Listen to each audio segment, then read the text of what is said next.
Hello and welcome to our latest Insider interview. I'm Kyle Caldwell, and today in the studio I have with me Miyako Urabe, who is fund manager of the JPMorgan Japanese Investment Trust. Thank you for coming in today. Thank you, Kyle, for having me. So you focus on company fundamentals, you're a stock picker. How does the wider macroeconomic environment fit into your investment decision making? Sure. So we are bottom-up stock pickers, and we have an investment process, and we follow it. So what we do not do is we do not move around and try to change the style top-down based on what's happening at a macro level. But obviously, we are very aware of what's happening in the macro environment. We discuss it all the time within the team. And particularly when there are changes in macro that can affect the earnings outlook for corporates on a mid-long-term view, we pay very close attention. Now, for example, one of the top holdings in the trust is called Rakuten Bank. That is a digital bank. It's a disruptor in the industry. It's very different from any other traditional bank.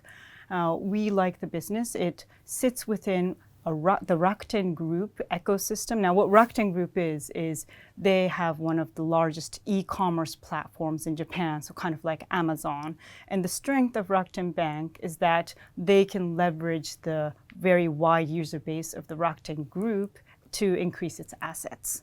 So it's an attractive business, good growth, high profitability, but also it actually happens to be very rate sensitive, and it's highly sensitive to a rise in domestic rates. So it does benefit from that kind of a change in macro environment. A key trend within Japan for a number of years now has been the ongoing corporate governance reforms. Could you talk through what these reforms are aiming to achieve, and is it having a desired effect of increasing money going into Japan, particularly from international investors? Sure. I think the response from international investors were initially a bit more skeptical. So, Japan's been talking about corporate governance reforms for quite a few years, but we hadn't seen an acceleration. Is this time really different? But I think the turning point came 2 years ago in 2023 when the Tokyo Stock Exchange announced their initiatives, telling companies with valuations of price-to-book ratio below 1 times that they should do something about it.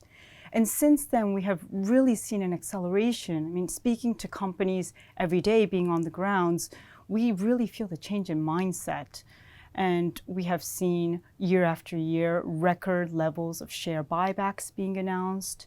And companies are announcing restructuring plans in their business portfolios to enhance profitability. We are seeing an increase in management buyouts and tender offers, private equity firms coming in, even hostile takeovers being announced. And this is very new, and we really hadn't seen these trends up until just a few years ago. And it's really new and exciting, and we believe that there is still much more to go, particularly considering the fact that 50% of non-financial Japanese companies have net cash balance sheets. There's certainly more that they can do. Now, I think gradually the story of corporate governance reforms is being accepted by international investors, but we believe that the Japan equity market is still underinvested and underowned.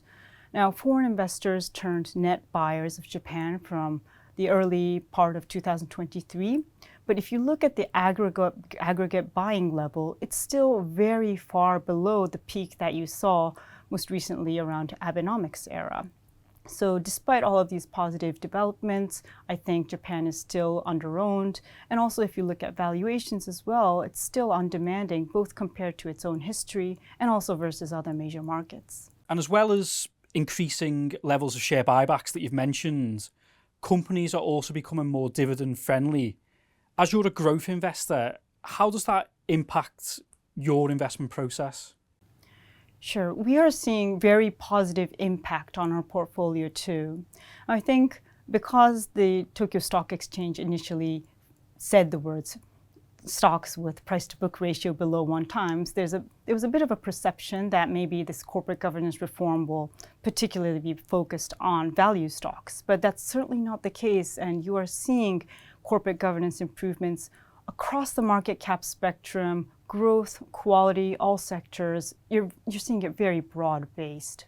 And from a valuation standpoint, how does Japan's stock market compare today versus its history? Is now potentially a cheap entry point to gain exposure to Japan? Sure.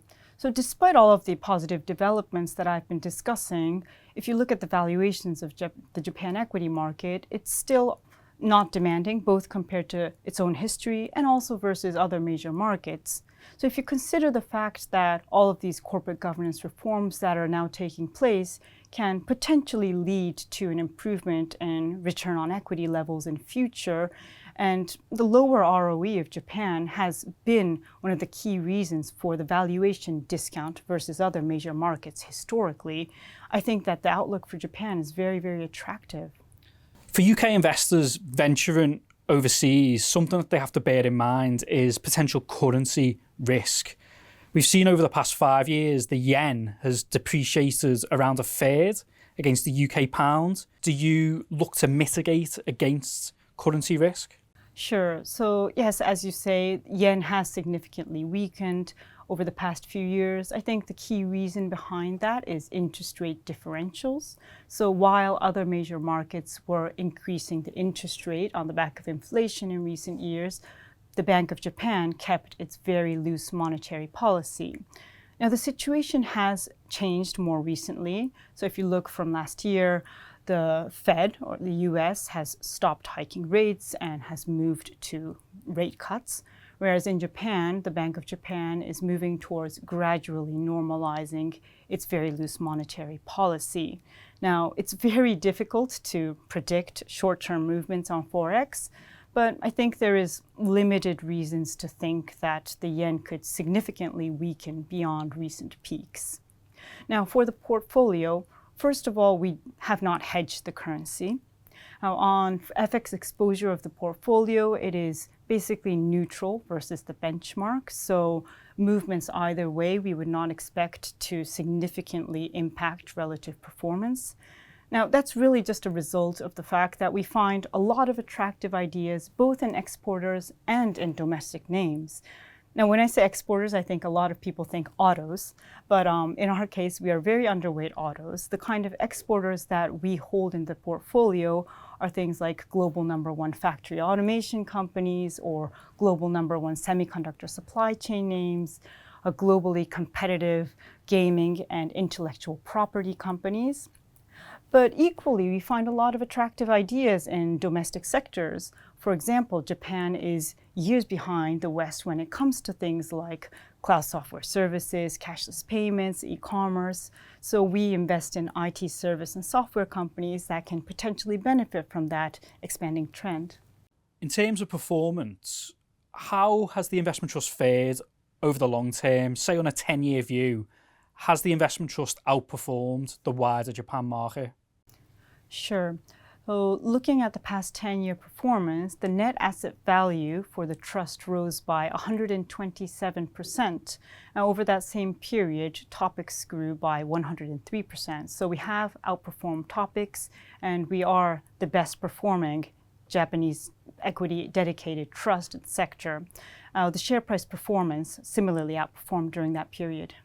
And of course, the net asset value return, which is the performance of the underlying investments, that's what you're in control of as a fund manager, whereas shareholders, they'll actually get the shareholder total return, which can be influenced by other factors as well.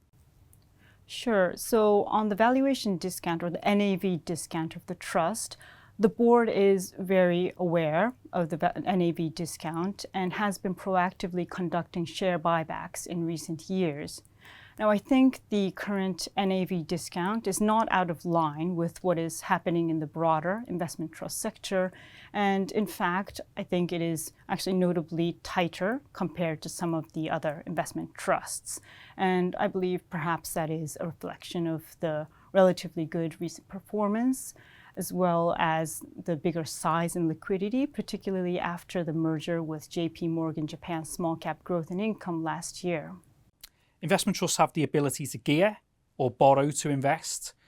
What are the current gearing levels on the investment trust, and how do they compare with the typical range?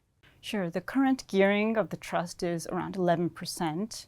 Now, this is a reflection of our very constructive view on the Japan equity market outlook, and also our confidence in the companies that we're investing in. So really a reflection of the confidence in our stock selection. Now, if you look at what's happening in Japan with the corporate governance reforms, you're seeing more companies changing, companies that we may not have seriously looked at until a few years ago suddenly turn around and announce restructuring, changes in capital allocation, and moving on a path towards quality. We think the opportunity set is only increasing in Japan. And finally, a question that we ask all fund managers that we interview: do you have skin in the game? Yes. So both of the managers of the trust, Nicholas Weinling and myself, are invested in the trust. We are very happy to be able to have direct exposure to a portfolio which we believe is the best way to run our clients' money. So again, we are very positive on the outlook of Japan, backed by the corporate governance reforms and an exit out of a long period of deflation. And we're very confident in the companies that we're investing in. Miyako, thank you for coming in today. Thank you, Kyle. So that's it for our latest Insider interview. Hope you've enjoyed it. Let us know what you think. You can comment, like, and do hit that subscribe button for future video interviews. And hopefully, I'll see you again next time.